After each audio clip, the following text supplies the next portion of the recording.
Okay, now we're going to take this and do it the other way now, starting with your fourth finger on the 8th fret, and I'm just going to do it a little bit faster. So play along if you can, and just remember to do it slow at first and build yourself up to speed, and it'll be cool. Here we go.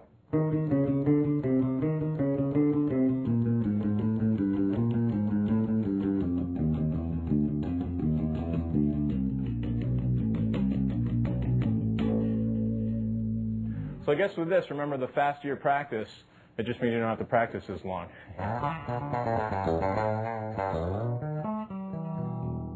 Okay, now we're going to talk about basic slap and pop. This is a really popular technique used by a lot of bass players.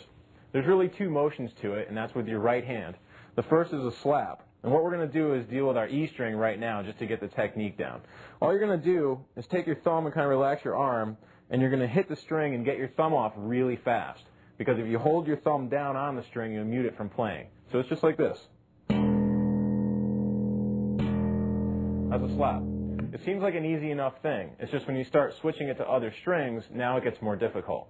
So when I switch to my A string, you have to keep your E string from muting, from ringing out while you're hitting it. So sometimes I use my thumb actually over the top on my left hand to mute my E string, and I just hold my other strings lightly so that it won't ring.